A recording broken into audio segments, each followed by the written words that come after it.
This story is one of unbelievable measures and a great example as to how far some people are willing to go to find the truth.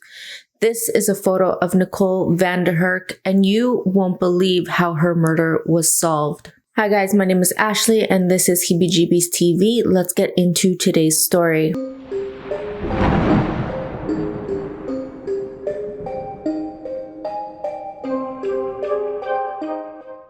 Now, quickly, before we get into what happened to Nicole, I just want to take a quick second to remind you guys to comment, like, subscribe if you do enjoy my content. I really do appreciate it. All of your support really does help me grow here on YouTube. And if you guys want more short story format content, check out my TikTok at Heebie-Jeebies TV. The link is in my bio as well. All right, so let's get into the story. Now, Nicole was born on July 4th, 1980 in a town called Eckerlands in Germany to a single mother named Angelika Tegmeyer. Nicole never really knew her father, and there was a lot of confusion about who the actual father was. Eventually, her mom did end up dating again, and she fell in love with a Dutch man named Ad van den Hurk when Nicole was just a few years old. Soon enough, all three of them decided to move to the Netherlands together, where Angela and Ad ended up getting married. Sadly, the marriage ended up in divorce in 1989, and there was a custody battle for Nicole, with a surprising twist. Her stepfather, Ad, actually ended up winning full custody of her, and she ended up living with him. Eventually, Ad would go on to remarry to a woman named Yolanda, who also happened to have children of her own. And together with his family and her family, they went on to live as a blended family. And at this point, there was no indication that Nicole didn't have anything else other than a normal upbringing. Sadly, in April of 1995, Nicole found out that her biological mother had chosen to take her own life. Aside from probably being extremely taxing, as I'm sure something like this would be on all of us, it's not known how else this affected Nicole. In the fall of 1995, Nicole would have been 15 years old, and she was living in Eindhoven in the Netherlands. On October 6th, Nicole had left her house to go to her grandmother's home, where she was planning on spending the night. Later that day, she took her bicycle, left her grandmother's home, and went to work at a local mall. That was the last time Nicole was ever seen. Of course, her family became extremely worried when she didn't return back to her grandmother's house, so they reported her as missing, and a search was started almost immediately. Around 6 p.m. that same evening, they made a discovery. It was Nicole's bike, and it was found at a nearby river. The search continued over the next several weeks, but as each day went by, there was less and less hope that anything would be found. On October 19th, police made another discovery, and this time it was Nicole's backpack that was discovered at the Eindhoven Canal. This prompted them to search within the canal, thinking that she might be in there, but unfortunately, nothing was found. After that, police were starting to get kind of desperate, and they started to work with the media to spread the word out to see if anyone had any information about Nicole's whereabouts. They ended up receiving over 300 reported sightings, but unfortunately, again, none of them led to anything. And initially, police thought that Nicole could have potentially ran away to Germany to be with her extended family from her mother's side. However, her stepfather, Ad, quickly shut down this idea, saying that it was just completely impossible. Nicole barely knew any of these people, so there was just no way this made any sense. On October 24th, 1995, an anonymous phone call came into the police station, and it was a man claiming that he knew exactly who had taken Nicole, but then he abruptly hung up. The police shared this call with the public as well, but again, it went nowhere. Again, for weeks and weeks, there were no clues that could have brought police any closer to finding out the truth about what happened to Nicole. That is until November 22nd. Approximately 7 weeks after her disappearance, a hiker was out for the day in the woods when he stumbled across Nicole's lifeless body. It was located not too far from her home, in between two neighboring towns of Marlo and Lierop. Upon her autopsy, it was very clear very evident that Nicole had suffered. There were signs that she had been violated multiple times and likely passed away due to internal bleeding from a puncture wound. It was also discovered that Nicole had a fractured jaw and injuries to her head and her hands, which were likely defensive wounds. So whoever did this to Nicole did not make it easy for her, and Nicole definitely put up a very big fight. She wanted to live, but unfortunately, it just did not turn out that way. Right off the bat, just like the rest of the case had been from the very beginning, the leads were ice cold, but fortunately, it didn't stay that way for very long. There was a woman named Celine Hartogs who made a shocking claim. She said that she knew who had done this to Nicole, and she incriminated several men that she had been working with after she had been arrested for trafficking illegal substances. Initially, police thought that her story made a lot of sense, and even Nicole's stepfather, Ad, believed it. As police took a closer look, though, they quickly realized that she was lying and likely trying to implicate greater charges on those above her because she had gotten caught in the act. The following summer in 1996, police made two very unlikely arrests. It was Nicole's stepbrother and her stepfather, Andy and Ad Van Den Hurk. It seemed very rushed though from the very beginning, almost like an act of desperation since they almost had no clues from the very beginning. After further investigation, it was also discovered that there was zero evidence linking either of the men to Nicole's case, and they were released. After that, police were essentially stumped. They had no idea what to do at this point. The leads had gone ice cold, and eventually a lot of the police officers working on Nicole's case were removed from it. Soon enough, there was basically no one working on Nicole's case. In 2004, there was a small glimmer of hope when a cold case team reopened her file.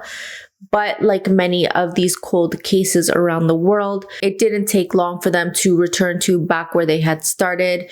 They had no leads, and again, her case ended up going cold. Years and years would go by at this point with zero updates on Nicole's file, and her family had essentially resigned to the idea that they might just never receive any answers as to who did this to her or even why. And at this point, the family started to move on as much as they could in order to regain some sort of normalcy to their life, and that also included her stepbrother, Andy.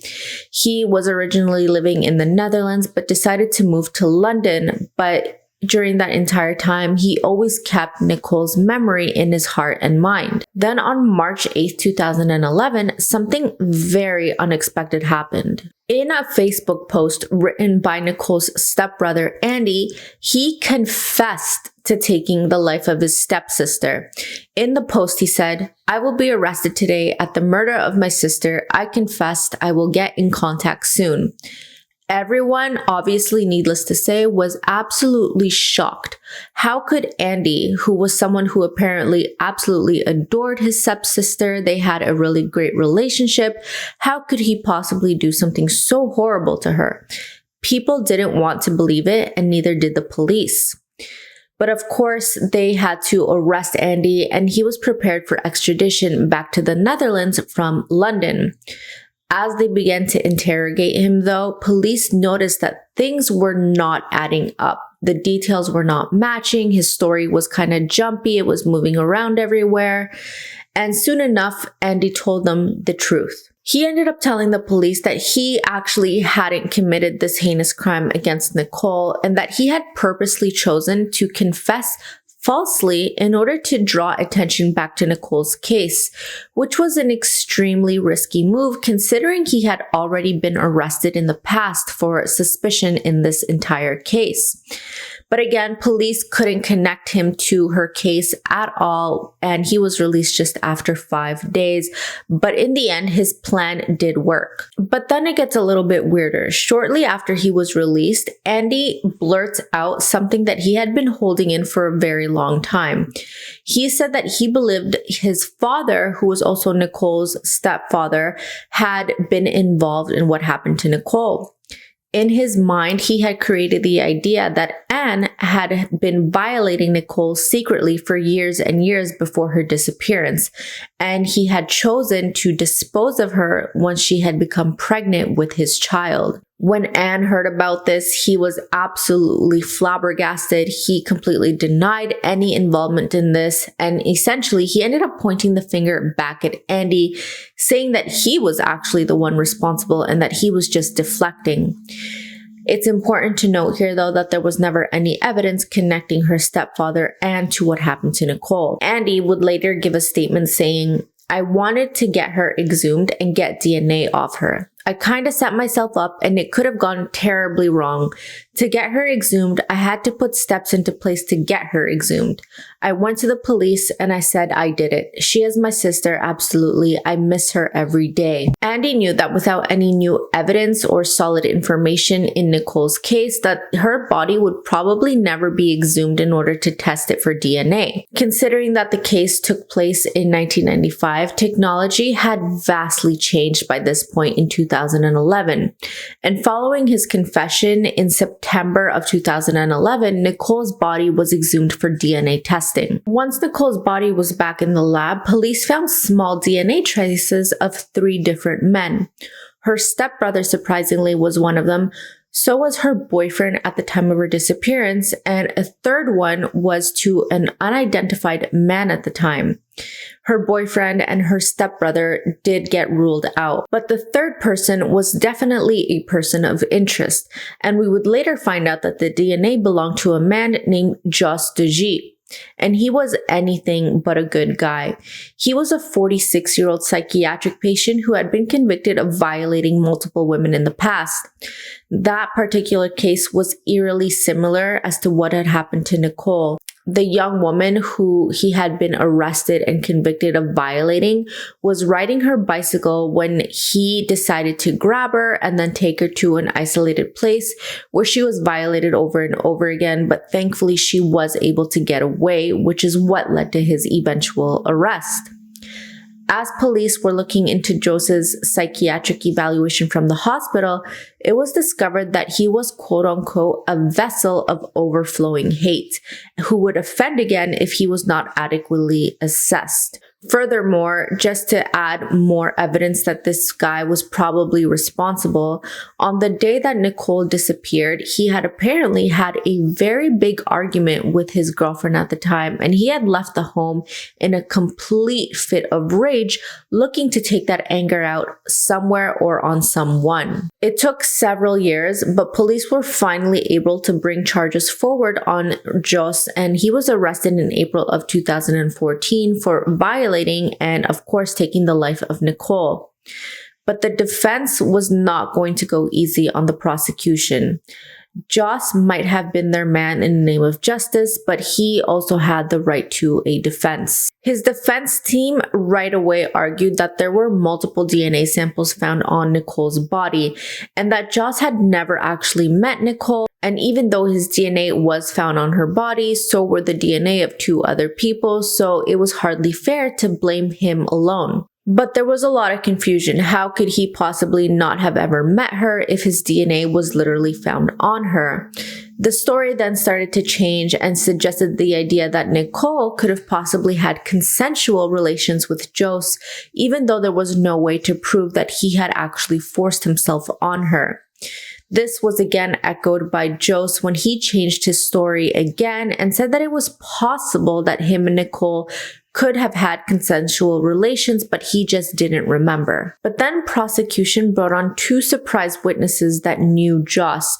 They both had similar stories about what he had apparently confessed to them. He had told them that he had indeed had consensual relations with Nicole, but when she laughed at the size of his anatomy, he completely lost it on her.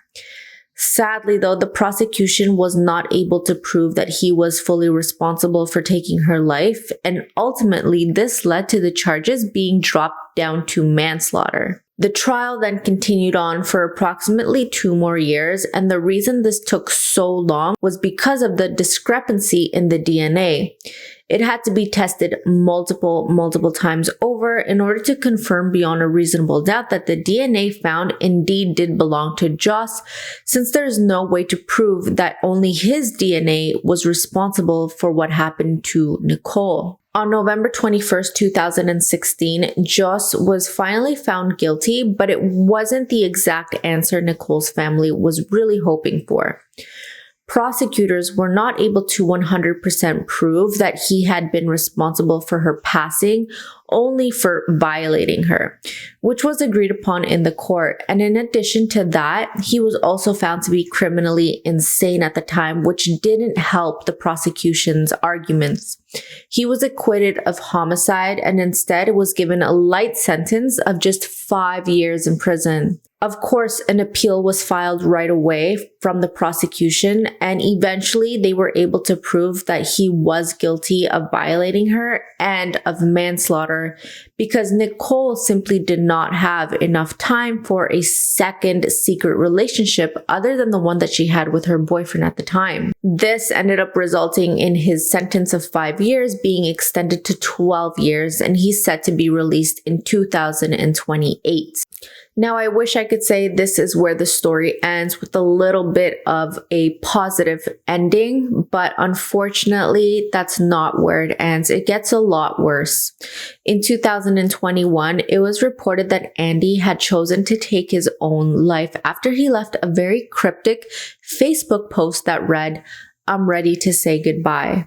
And we would later find out that he actually did end up taking his own life. A very sad ending to what I would call a heroic life. There's not a lot of people that would be willing to falsely confess to a crime they did not commit, and especially in a case where they had already been suspected of committing the crime.